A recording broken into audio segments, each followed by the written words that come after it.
Let's talk about getting leads from referrals, because most companies really overcomplicate their businesses and their business models and lead generation.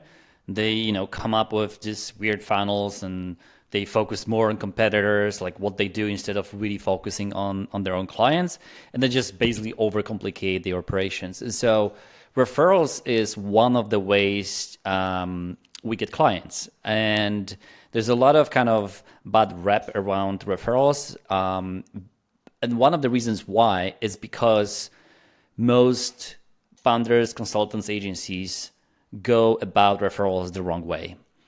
And today I want to help you fix that. Let's kind of go one step back for a second and think about different ways you can get leads and clients. And paid media is one. So you pay for clients. It's great. You can, get clients quickly. You can, when you add more budget, you can get more clients. When you lower the budget, you get less clients, so that you can kind of manage that flow of leads and flow of clients, which is great. The disadvantage of that is that you have to pay for it, right? So paid media is one. Number two is strategic partnerships. Number three is referrals that we'll discuss today. Number four is inbound. And number five is outbound, right? So strategic partnerships is basically connecting or collaborating with a different business, complementary business, bigger business than yours, where they don't work with necessarily with that level of clients that you work with, right? So they would reject working with that client, or maybe that client is not a good fit to work with them. They maybe work only with enterprise level clients and stuff like that. Or it might be a complementary business. So for example, if you have an agency or a consulting business, who else is working with the type of a client that you're working with? And that would be a good strategic partner, because they're already getting those types of clients anyway. They probably already have some sort of a lead generation process, and you can just tap into that flow of leads, flow of clients. And then we have inbound and outbound. So inbound is where basically people find you through SEO, through social media, and they ask you like, hey, how can we work with you? And outbound is any cold outreach that you do. So that might be LinkedIn cold outreach, that might be, LinkedIn DMs, that might be cold calling, cold emailing, and stuff like that, right? But today I want to focus on the referral programs. And again, the reason why referrals don't work is because there's no referral program. When people say we focus on referrals, or like we rely on referrals, they literally rely on them, as in like, can you promote me? And then hope that someone promotes them, right? Which is not a good strategy, because like you cannot control it. You never know who's promoting you, how, when. There's zero control of it. So how do we do that in a good way? Because if we do this right, you can actually leverage the existing network and current and past clients to get you results, right? So let's look at the actual proper setup. And there's 4 steps to it, or 4 elements. Number 1, you have to be proactive. Number 2, you have to incentivize your referral partners. Number 3, you have to follow a logic that I call help them help you. And number 4, you have to keep reminding. So let's break it down. So first, be proactive. People will not promote your business out of pure goodwill, right? They have their own business to run, right? So you have to proactively ask them to promote you, instead of just waiting for someone to come up with an idea of like, hey, we should promote Mike, right? So you have to tell them, hey, listen, if you know of any business like yours that needs help with blah, blah, blah, please let them know, and please, introduce them to me, right? So nobody will work, on your business as hard as you do. And so that brings us to step number 2, or the next element, which is incentivize, right? So being proactive is number 1. Incentivizing others to do what you want them to do is is the next step. Because if you ask me like, hey, can you promote me? I'm like, okay, cool. Like, sure. But like, if there's an opportunity, if it feels light, if it feels easy, if it doesn't feel like work, Sure, I might do that and I might remember. And if you're proactive, I will probably remember. But then again, like, why do I need to put any effort into it or not? So you have to think about kind of solving a question or answering a question someone subconsciously will ask. Sure, but like, what's in it for me, right? So even if they're your biggest fans, they will not promote you unless you give them a reason to do that, right? So there's and the way you kind of approach this is to just give them money, incentivize them, give them a feedback of 15 to 30%. Typically, your marketing cost will be around 30% of your revenue. So if you give someone a kickback for referring you, and that is between 15 to 30%, you're still well between that range of your marketing cost. And the benefit of spending money on referrals and incentivizing referrals over going cold outreach or paid media is that referrals are always easier to close.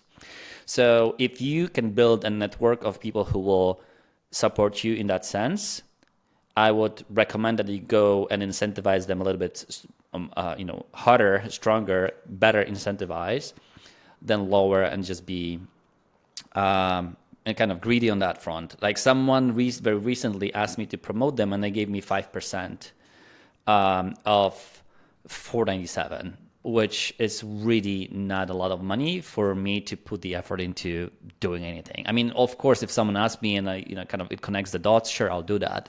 But I'm not gonna go and proactively do anything about 5% on 500 euros, right? So you can obviously tweak the percentage based on your industry, your offer, your situation, and stuff like that. But like that's kind of where I would what I would look at. And there are some other ways to incentivizing. You don't necessarily have to pay the actual kickback. If this is your current client, you can decrease their invoice that the client is supposed to pay by X%, right? So you can say, if you promote me and if I land the client, I'm going to take 20% off your next invoice or 30% off your next invoice. So that's option number one. Option number two is you can increase the scope of the work that you provide for them. So you don't give them a discount, but you increase the scope, which, if you ask me, is probably a better option because you want to have, there's a markup on the service that you provide, right? So you make money on the service, and the perceived value of the service you provide is higher than the actual cost of the service. And so let's say if I say, hey, let's say I have a client that has, that runs, and we run meta ads for them. I can say, okay, well, if you get me a new client, I'm gonna run LinkedIn outbound that's valued at $2,000 per month in exchange for that one referral. So the value I'm giving is $2,000, but it costs me probably way less. It probably should cost me like $500 to actually run this, my own cost, right? So my cost to pay is 500 versus 2,000 of the perceived value. So that's better than, so increasing the scope is better than saying, hey, I'm going to decrease your invoice by 20% because that's, actual real money. And that's, out of your pocket basically, right? Another way is obviously you can exchange a referral. So like you introduce me, I introduce you. So that's another way.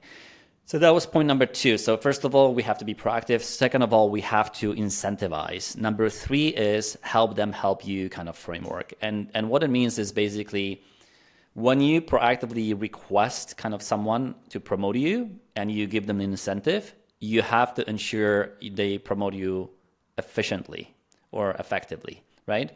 And you have to control the narrative. Like you have to specify what, how, and to whom they promote you, right? So if you just say, hey, can you promote me? Most people don't really know how to promote you. They don't know how to position, like what is the proper messaging, like what is your offer? Like they don't know. They can just say, hey, talk to Mike, he's great. Like, sure, but like there is opportunity there as well, right? So rather than saying, if you know anyone who needs my services, I'll pay you 30% for the of their first invoice. because that's kind of like, again, vague. You could just say, well, the next time you meet an e-commerce store owner, so you're very specific, who's struggling with XYZ, very specific, send them the blurb that I have about us and the attached PDF, right? And so what you're doing here is you're basically asking your referral partner to be, you're giving them instructions, very specific instructions in terms of when this happens, kind of like if this, then that, okay? If then, if this happens, please do this. If you see another e-commerce store owner, please send them our way. If you see as e-commerce store owners who's struggling with conversions, do this. And also, please copy and paste the blurb I'm giving you and attach the PDF. And the reason why you want to attach the PDF or give them the blurb is because that way they don't have to think how to promote you and what to say about you. And so it's easier for them. And you control what they say about you. So you can manage how you're being positioned. You can manage which offer you are asking them to promote versus giving them a complete freedom in terms of how they present you and what's the angle they're taking, right? So it's about the who, the what, and why, to refer, and you control that narrative through that, right? So you make it easy for your clients to promote you, and then you control what they say about you, right? So that's number 3. Number 4 is remind. Again, going back to that idea of like nobody will promote your business because they have their own to promote unless you do those things. So be proactive, incentivize, and help them help you.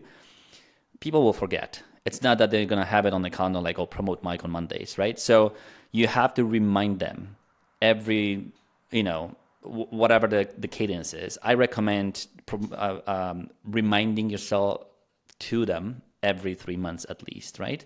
And it will depend on the dynamic in the industry and your relationship with a client, but so you can increase that frequency or lower it, but once a quarter is not that often. And you can just say, hey, just heads up, like, how have you been? Blah, blah, blah. Just wanted to remind you that we have this referral program and this is what we do now. And we offer 30% off. And so basically refresh of like what's happening, right? So another, good moment to ask for referrals is if you are working with a client is to make sure that you are asking for a referral when you have a great result or there's like you're on a high relationship working with the client. So you got them great results. They were super happy with you, stuff like that. This is the moment when you say, hey, thanks so much for the feedback. We're really happy to see the results. Do you think you would know 3 to 5 different businesses in the same situation or who could benefit from our services? And could you please refer them to us? And this is a perfect moment because your client is like high on the results that you're giving them, and they will most likely promote you at that time. So those are the 4 steps or 4 elements. So number 1, be proactive. Number 2, incentivize. Number 3, help them help you. And number 4, remind them that you have this referral program and what you're looking for. Hope this helps.